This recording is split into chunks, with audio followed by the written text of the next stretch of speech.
What's up, guys? Welcome to Daily Dose of Reddit. This is your host, Zach, and today's subreddit is r/EntitledParents. This story's called How My Entitled Aunt and Uncle's Crappy Parenting Came Back to Bite Them in the Behind. This is the story of the downfall of my aunt and uncle. My aunt, Dad's older sister, has always doted on her son.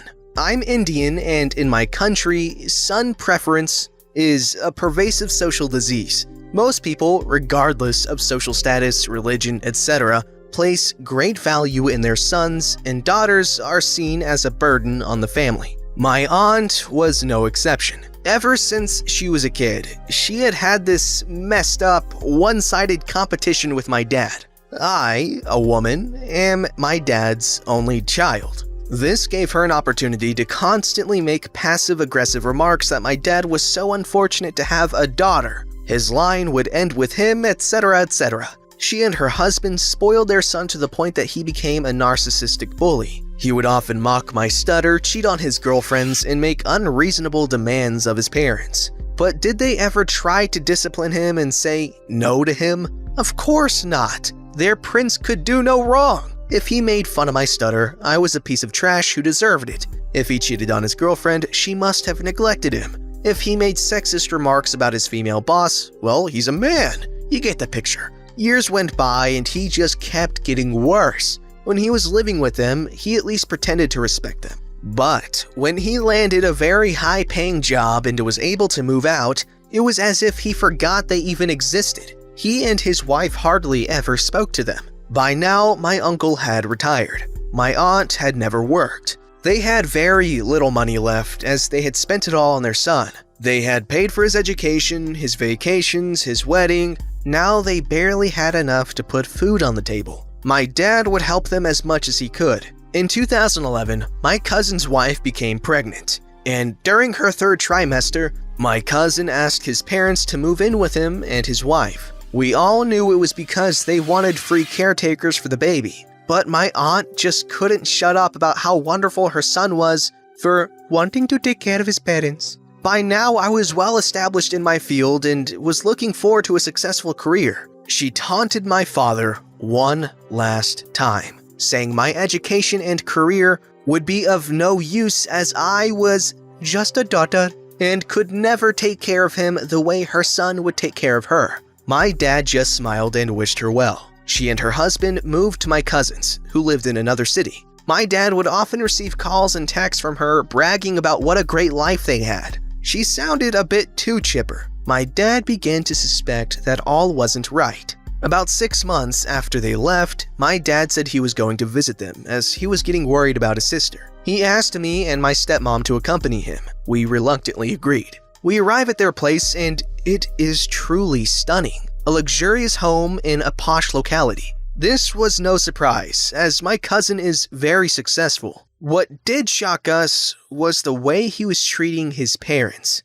They were practically servants in his house. My aunt tended to the baby, cooked and cleaned. My uncle tended to the gardens, took care of the cars, and went grocery shopping, etc. My cousin could easily afford maids, drivers, etc.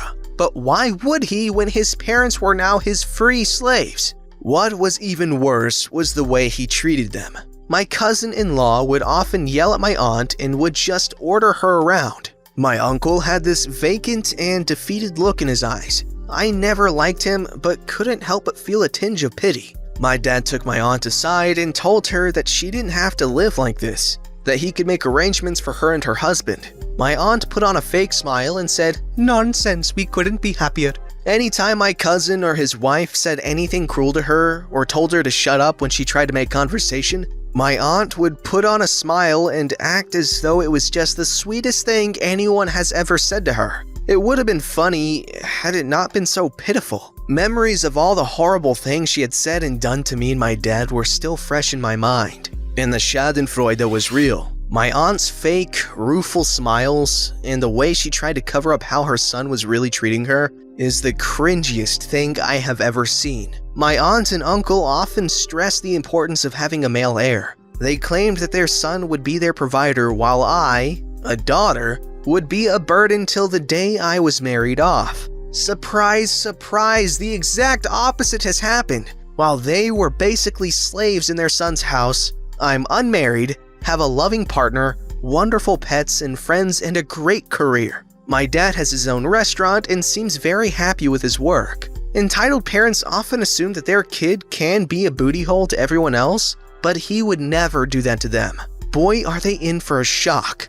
This story's called Entitled Mother Sells My Dog to a Stranger in a Different City, Hides It From Me for 5 Years. I'm gonna try and keep this short. I'm 15 and live in Croatia, so apologies if some words are wrong or if I misspell some things. Cast: Entitled Mother, me, my dad, the man who bought my dog. He's a very good person who was clueless about the whole thing.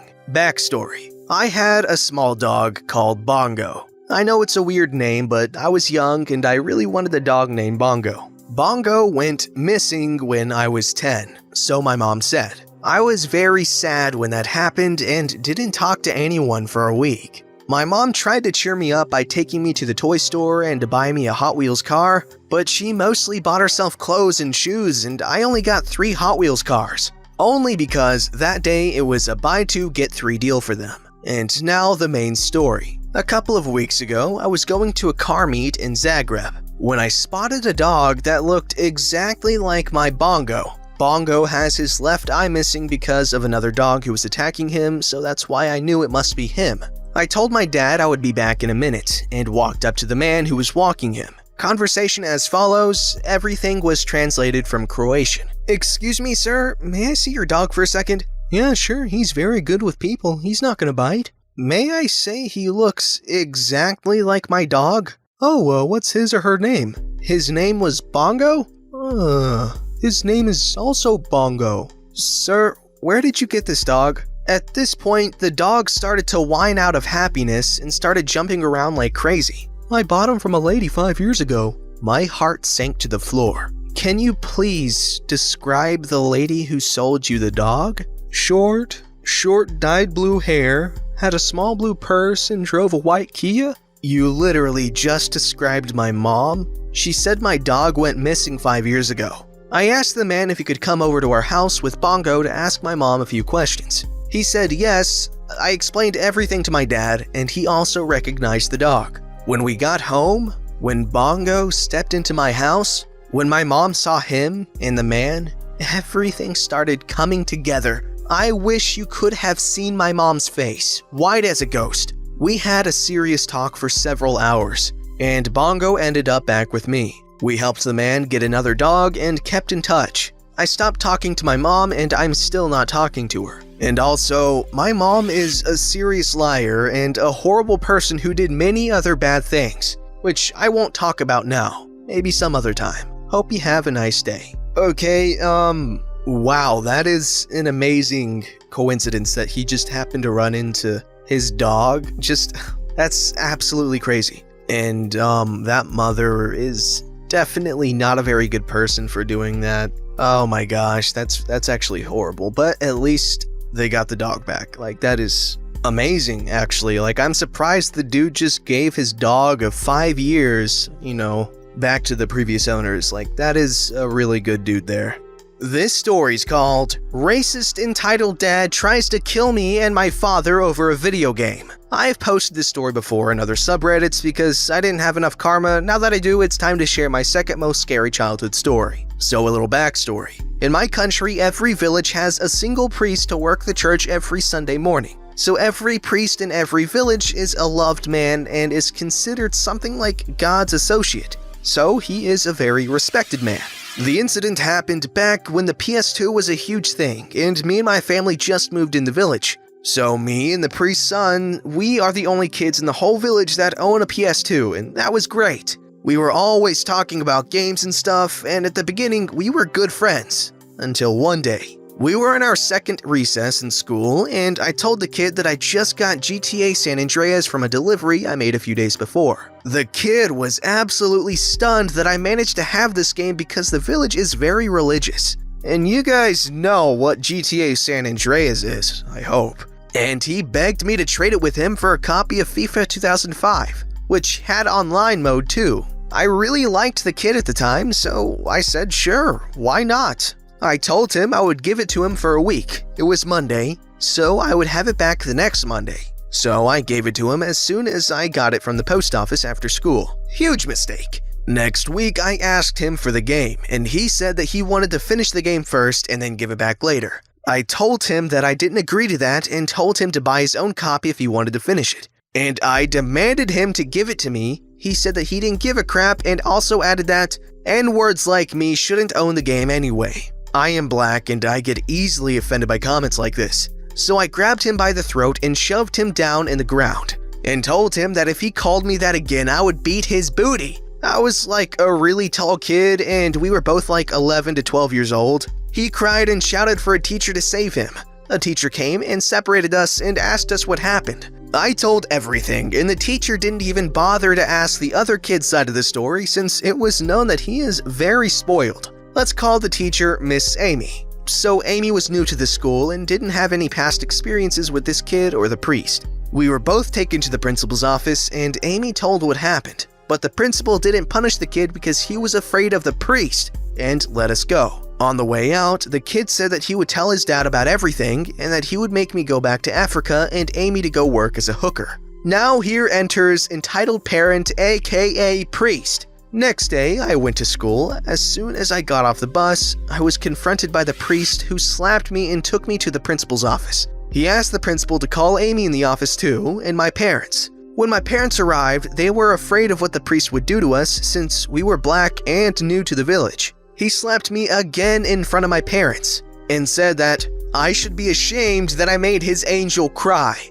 Seems that the kid pretended to cry when he got back home to gain the priest's attention about the situation. Then he said, without asking the principal or anyone else, that Amy was fired and that I was expelled, and threw the GTA disc in my face and told me to be ashamed that I lured his son into lovemaking video and drugs, and added that since we were black, it was not uncommon for this to happen.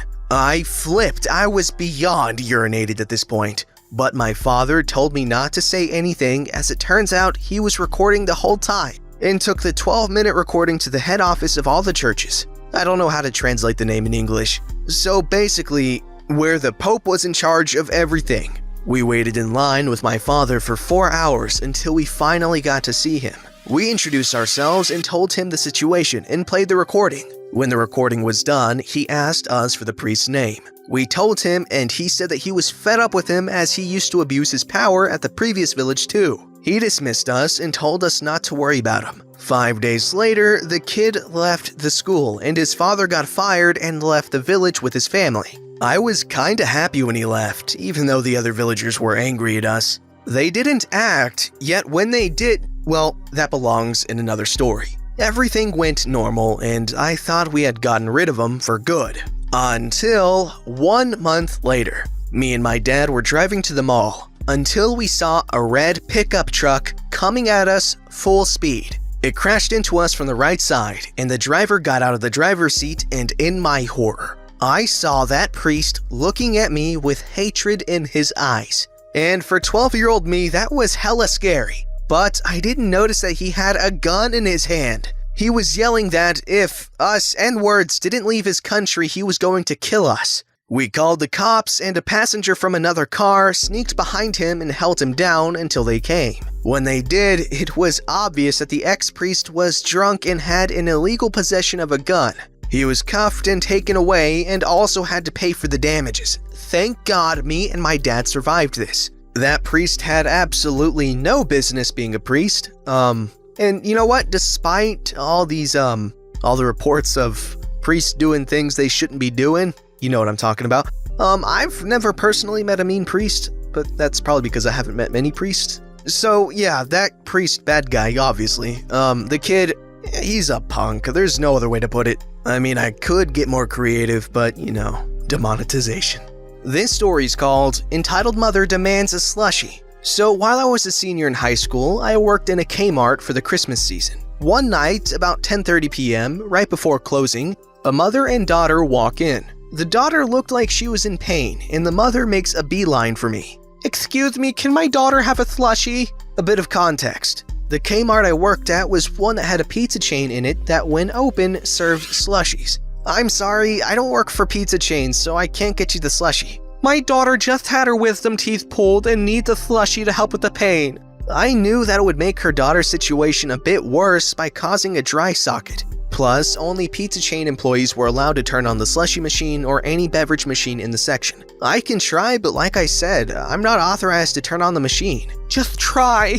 I proceed to grab a cup and find a way to turn on the machine. Actually, I was just going through the motions. I'm sorry, I can't find a way to turn on the machine. Well, can you at least get her a soda or water? My daughter is in pain. I told you already that only pizza chain employees can turn on the machines in their area, and they are closed. You are welcome to buy a bottle of water before we close. My daughter is in pain from her surgery and wants a slushie. If you can't get her one, then I will tell your manager. My manager arrives after seeing this on the cameras, wondering why I haven't finished my closing duties yet, and asks me what is going on. Your employee won't get my daughter a slushie. Well, he is not authorized to turn on the machine since only pizza chain employees can only do it, and they are closed at this time. The daughter and entitled mother walk out in a big huff. I felt sorry for the daughter at this time.